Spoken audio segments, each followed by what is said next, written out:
നമസ്കാരം. മലയാളി വാർത്ത ഇൻസൈഡിലേക്ക് സ്വാഗതം. പിണറായി വിജയനെ പോലെ ഒരു വലിയ ദുർഭൂതം കൺമുൻപിൽ ഇരിക്കുമ്പോൾ പരശുരാമന്റെ മഴു പോരാ പുതിയ കേരളം സൃഷ്ടിക്കാൻ. ഏതെങ്കിലും ഒരു കമ്മ്യൂണിസ്റ്റുകാരന്റെ മനസ്സ് പിണറായി വിജയന്റെ അഴിമതി കൂമ്പാരം കണ്ട് തപിക്കുന്നുണ്ടോ? എന്നിട്ടിറങ്ങൂ ആഴത്തിൽ തെറ്റുതിരുത്താൻ. പോരായ്മ കണ്ടെത്തി തിരുത്തുമെന്ന് മുഖ്യമന്ത്രി പറയുന്നു. കൂടെയുള്ളവരെല്ലാം ഇപ്പോൾ ഒരേ സ്വരത്തിൽ പറയുന്നു, പോരായ്മ നിങ്ങൾ തന്നെയാണ്.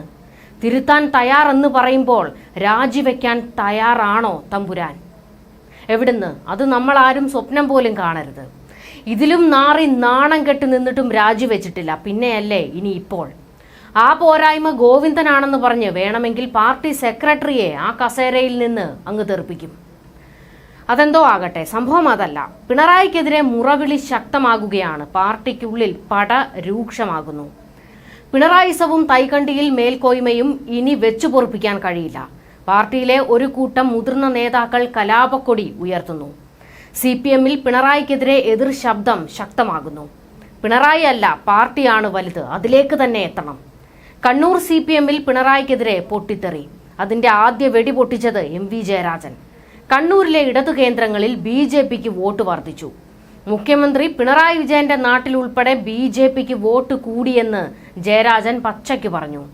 വിരിഞ്ഞതാണോ വിരിയിച്ചതാണോ എന്ന് സംശയം ഉടലെടുക്കുന്നു. തിരുത്തുമെന്ന പിണറായി വിജയന്റെ പ്രസ്താവന വലിയ ട്രോളിനാണ് വഴിവെച്ചിരിക്കുന്നത്. റിയാസും പിണറായിയും രാജിവെച്ചാൽ അതാണ് ഏറ്റവും വലിയ തെറ്റുതിരുത്തലെന്നാണ് മറുപടി വരുന്നത്. എന്തു തിരുത്തൽ വരുത്താമെന്നാണ് CPM നേതൃത്വം കരുതുന്നത്? ആര് തിരുത്തും? എവിടെ തിരുത്തും? തീവണ്ടിക്കൂലിയും ബസ് നിരക്കും ഉയരുമ്പോൾ ജനരോഷം ഉണ്ടാകാറുണ്ട്. ഏതാനും ദിവസം കഴിയുമ്പോൾ ആ രോഷം ശമിക്കാറുമുണ്ട്. ഉയർന്ന നിരക്ക് കൊടുത്താണ് സഞ്ചരിച്ചുകൊണ്ടിരിക്കുന്നതെന്ന് പിന്നെ ജനം ഓർക്കാറില്ല. അതുമായി സമരസപ്പെടുകയാണ് പതിവ്. അത്രയേ ഉള്ളൂ തെറ്റുതിരുത്തുമെന്ന നാട്യത്തിനും. അത് മനുഷ്യ സഹജമായ പ്രതിഭാസമാണ്. AKG സെന്ററിൽ ഒറ്റ കാറ് മാത്രം ഉണ്ടായിരുന്ന കാലം എനിക്ക് ഓർമ്മയുണ്ട്. MA ബേബിയുടെ കാലത്തിലേക്ക് കടന്നപ്പോഴാണ് ബൂർഷ്വാസിയുടെ എല്ലാ അപജയങ്ങളും പാർട്ടിയിലേക്ക് കടത്തിവിട്ടത്.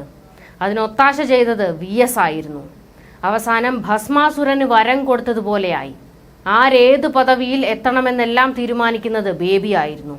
അതിൽ ചില മിടുക്കന്മാരും ഇല്ലാതിരുന്നിട്ടില്ല. VS-ഉം SRPയും ചേർന്ന് ലിസ്റ്റ് ഉണ്ടാക്കി ശിങ്കിടികളെ മുകളിലേക്ക് കയറ്റിവിടും. അന്നൊന്നും പിണറായി വിജയൻ അധികാരചക്രത്തിന്റെ 4 അയലത്തുണ്ടായിട്ടില്ല. ഇവരുടെ എല്ലാം ചുണ്ടിൽ മധുരം തേച്ചു പിടിപ്പിച്ചത് ബേബി ആയിരുന്നു. അതിലെ ഒരു ധൂമകേതുവായിരുന്നു ജോൺ ബ്രിട്ടാസ് എന്ന് പൊട്ടിത്തെറിച്ച് ശക്തിധരൻ. ബംഗാളിലെ പോലെ ഈ കരിന്തിരി ഇവിടെയും കെട്ടുപോകുകയല്ലാതെ ഉയർത്തെഴുന്നേൽക്കാൻ എളുപ്പമല്ല. അങ്ങനെ സംഭവിക്കണമെങ്കിൽ ചെയർമാൻ മാവോ പ്രഖ്യാപിച്ചതുപോലെ പാർട്ടി ആസ്ഥാനം ബോംബ് വെച്ച് തകർക്കണം. AKG സെന്ററിലും കരുവന്നൂരുകളിലും കടലിനക്കരയും എവിടെയൊക്കെ നിക്ഷേപങ്ങളുടെ രഹസ്യ കേന്ദ്രങ്ങൾ ഉണ്ടെന്നറിയുന്നവർ ഉണ്ട്. ഓരോ പൗരന്റെയും വരവും ചെലവും തമ്മിലുള്ള അന്തരം പോലെ തന്നെയാണിതും. ഓരോ വർധനയുമായും ക്രമേണ പൊരുത്തപ്പെട്ടോളും. ഇന്നലെ വരെ വാങ്ങിയ കുടുംബശ്രീയിലെ ഉച്ചഭക്ഷണത്തിന് 30 രൂപയായിരുന്നു വില.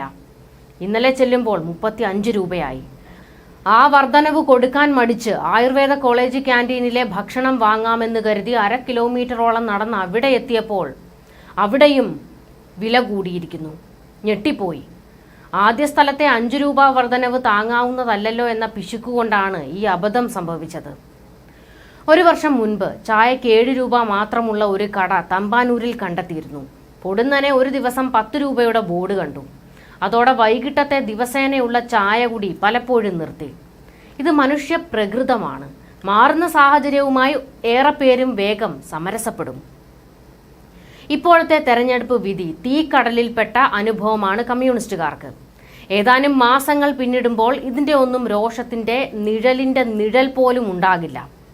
കമ്മ്യൂണിസ്റ്റ് ആശയങ്ങൾ അപഭ്രംശങ്ങൾക്കിരയാകുമ്പോൾ അത് കമ്മ്യൂണിസ്റ്റ് പാർട്ടി തിരുത്തേണ്ട രീതിയിൽ തിരുത്തുകയാണെങ്കിൽ തീർച്ചയായും ഫലമുണ്ടാകുമെന്ന് വിശ്വസിക്കുന്ന ഒരാളാണ് ഞാൻ. എൻ്റെ മുന്നിൽ ഒട്ടേറെ അനുഭവങ്ങളുണ്ട്. അതെല്ലാം ദശാബ്ദങ്ങൾ മുൻപാണ്. ഇന്നത് നടക്കില്ല. ഇത് മുതലാളിത്ത സമൂഹമാണ്. കെട്ടാൽ കെട്ടത് തന്നെ. അതുകൊണ്ടാണ് ഭൂമുഖത്ത് കമ്മ്യൂണിസം തിരോഭവിച്ച ഒരിടത്തും അതിന് ഉയർത്തെഴുന്നേൽപ്പ് സംഭവിക്കാത്തത്.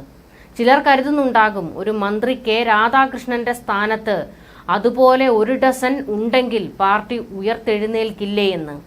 വിഡ്ഢിത്തമാണ്, പമ്പര വിഡ്ഢിത്തം. പാർട്ടിയുടെ അച്ചുതണ്ട് മനസ്സിലാകാത്തത് കൊണ്ടാണത്. 5 ദിവസമല്ല 50 ദിവസം കമ്മിറ്റി ചേർന്നാലും ഇതിന് ചികിത്സയില്ല.